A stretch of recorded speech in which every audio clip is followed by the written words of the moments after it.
మహాదేవ శ్రీమాత్రే నమః. నేను మీ యొక్క మురళీధర్ శర్మ. ఈరోజు ఈ వీడియోలో ఏం తెలుసుకుందాము అంటే, మంగళవారం రోజు ఒక నియమం పాటించడం వల్ల అతి త్వరగా మనకు సంబంధించినటువంటి అప్పులు కావచ్చును, రుణాలు కావచ్చును, అతి శీఘ్రంగా తొలగిపోయేటువంటి విధి విధానాలు మనం ఒకసారి తెలుసుకుందాం. ఖచ్చితంగా కూడా నమ్మకంగా ఎవరైతే కూడా రుణాలతో ఇబ్బంది పడేటువంటి వారు, మరి ఇక్కడ మనకు శాస్త్రం ఏం చెప్తుంది అంటే, ఎవరైనా అంటే అప్పులు అనేటువంటివి ఇందులో రెండు రకాలండి. మనము మన పనుల కోసం చేసేటువంటి అప్పు అంటే మనకు సంబంధించి, మరొకటి అప్పు ఇవ్వడం. వినరా, మనం ఒకరికి చేయబదులుగా అప్పు ఇస్తే వారు సరైనటువంటి సమయంలో మనకు ఇవ్వకపోవడం, అది మనకు ఒక రకమైనటువంటి బాధనే. ఇంకా కూడా చూసుకున్నట్టయితే, మరి మనం ఒకరి వద్ద నుండి ఫలానా సమయానికి మీకు డబ్బు తీరుస్తాము అని చెప్పి తీసుకొని వచ్చి ఆ యొక్క సమయానికి మరి మనము తిరిగి ఇవ్వలేని పరిస్థితిలో ఎంతో కూడా ఇబ్బంది పడుతూ ఉంటాం. ఇంకొందరు చూడండి, కొన్నిసార్లు వీరు తెలుసో తెలియకో కొన్ని సందర్భాలలో కొన్ని ముహూర్తాలు ఉంటాయండి. ఆ ముహూర్తంలో అప్పు తీసుకున్న, క్రెడిట్ కార్డు బిల్లు పే చేసిన, బ్యాంకులో గోల్డ్కు సంబంధించినటువంటి రుణాలు అంటే ఏ రకమైనటువంటి అప్పు కావచ్చును, లేదా అదేవిధంగా వడ్డీ కావచ్చును, ఆ సమయానికి కట్టినా కూడా అవి తిరిగి తీర్చలేక ఇబ్బంది పడుతూ ఉంటాం మనం. అంటే మీకు తెలుసో తెలియదో, ఒక మంగళవారం ఉందనుకుందాం. మంగళవారంలో ఒక సమయం ఉంటుంది. ఆ సమయంలో మీరు కనుక బ్యాంకు వెళ్ళి లోన్ తీసుకున్నా, లేదా ఎవరి వద్దనైనా చేయబదులు తీసుకున్న వారికి, అటు ఇచ్చిన వారికి కూడా మంగళవారము ఒక సమయానికి.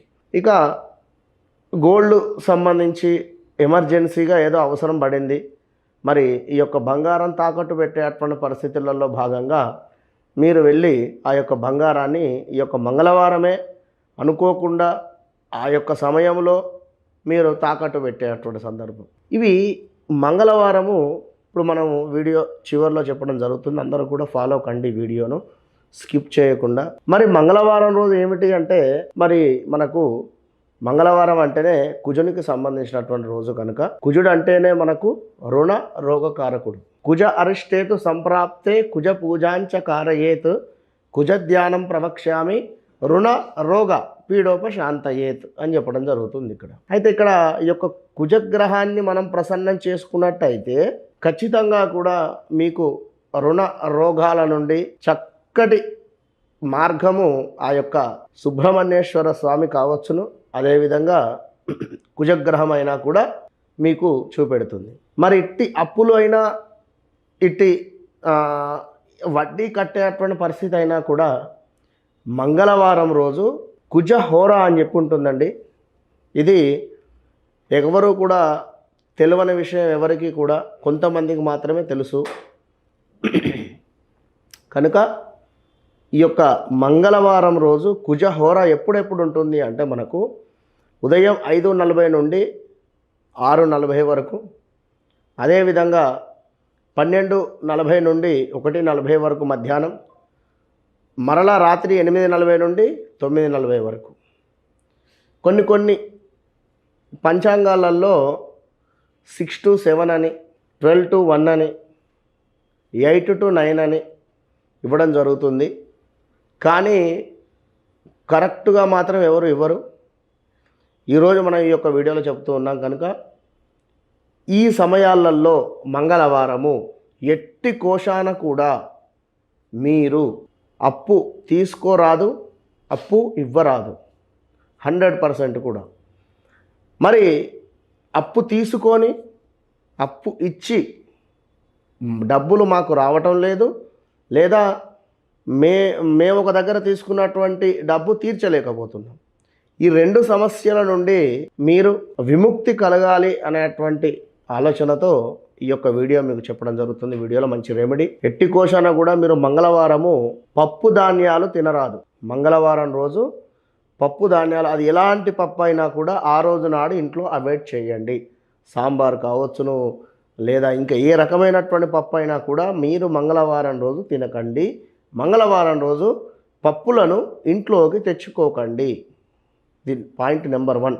ఇక రెండవది, మంగళవారం రోజు కుజహోర సమయాన్ని చక్కగా కూడా చూసుకొని మీరు ఆ కుజహోర సమయంలో ఖచ్చితంగా కూడా కుజగ్రహం వద్ద ఇంత పెద్ద చిప్ప మనకు చక్కగా కూడా మట్టి ప్రమిద అంటారు, ఈ సైజు మట్టి ప్రమిదలో ఆముదం నూనె వేసి 18 వత్తులు వేయాలి.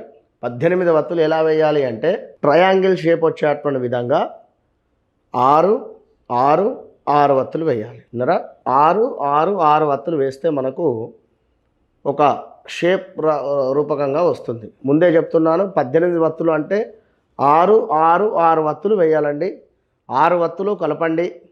1 1 1 1 1 ఇట్లా సింగిల్గా ఉండేటువంటి వత్తులు అన్నీ కూడా కలిపి 6 వత్తులుగా చేసుకొని మరొక 6 వత్తులను మరొక 6 వత్తులను మరొక విధంగా చేసుకొని ఇవన్నీ కూడా కలుపుకొని ఒకే వత్తి రూపకంగా చేసుకొని చక్కగా కూడా ఆముదం నూనె పోసి, అయితే ఈ విధంగా 6 6 6 అంటే 6 6 12 6 18 వత్తులు, ఈ 18 వత్తులు కూడా కలుపుకుంటే మనకు 3 వత్తులుగా చేసుకొని మీరు కుజగ్రహం వద్ద దీపారాధన చేయండి. ఎప్పుడు? మంగళవారం రోజు కుజహోరాలో దీపారాధన చేసి చక్కగా కూడా ప్రదక్షిణ చేయండి. నవగ్రహాల చుట్టూ ప్రదక్షిణ చేసుకుంటూ పిరికిట్లో మీరు ఆ యొక్క ధాన్యం ఏదైతే ఉందో కుజునికి సంబంధించినటువంటిది అందులను చేతిలో పట్టుకొని, స్వామి నా యొక్క అప్పులు ఏవైతే ఉన్నాయో అన్నీ కూడా తీరిపోవాలి అని మనస్ఫూర్తిగా కూడా వేడుకుంటూ ఈ యొక్క గుప్పెడులో ఆ యొక్క కందులను పట్టుకొని ప్రదక్షిణ చేస్తూ స్వామి పాదాల దగ్గర పోస్తూ ఈ విధంగా విడిచిపెడుతూ ప్రదక్షిణ చేస్తూ ఉండండి. ఒక 9 ప్రదక్షిణాలు చేయండి. 9 పిరికిళ్ళంతా అక్కడ విడిచిపెట్టండి స్వామి పాదాల వద్ద. ఎరుపు రంగు పుష్పాలు చక్కగా కూడా ఈ యొక్క కుజునికి ఎంతో ప్రీతికరం. ఎరుపు రంగు పుష్పాలు ఏవైతే ఉన్నాయో అవి స్వామి పాదాల దగ్గర కానీ, ఎరుపు రంగు మాల కానీ, ఎరుపు రంగు పుష్పాలతో స్వామికి అర్చన కానీ చేసుకొని ఆ యొక్క దీపం ముందు కూర్చోండి. మీరు కూర్చొని కుజగ్రహ కవచం అని చెప్పి మీకు ఉంటుందండి, చాలా చిన్నగానే ఉంటుంది. కుజగ్రహ కవచము మనం ఈ యొక్క వీడియో చివరిలో చదివి వినిపిద్దాం. కుజగ్రహ కవచము మీరు చక్కగా కూడా చదువుకొని స్వామికి మనసు పూర్తిగా వేడుకొని చక్కగా కూడా మీ యొక్క కోరిక ఆ యొక్క భగవంతునికి చెప్పుకొని కుజగ్రహ కవచం చదువుకొని మీరు ఒక 11 వారాలు లేదా 18 వారాలు చేసుకున్నట్టయితే ఈ ఏదైతే చెప్పినటువంటి యొక్క ఈ 18 వారాలు కానీ 11 వారాలు కానీ లేదా 9 వారాలు కానీ చేసుకున్నట్టయితే ఈ లోపే మీకు చక్కటి రిజల్ట్ వస్తుంది 100% కూడా. ఇది గమనించి ఎవరైనా కూడా అప్పు ఇచ్చినవారు లేదా అప్పు కట్టేటువంటి వారు ఎవరైనా కూడా ఈ విధమైనటువంటి పరిహారం చేసుకోండి. చక్కటి జీవితాన్ని మీరు ఆస్వాదించాలని చెప్పి మనస్ఫూర్తిగా కూడా కోరుకుంటూ, మహాదేవ.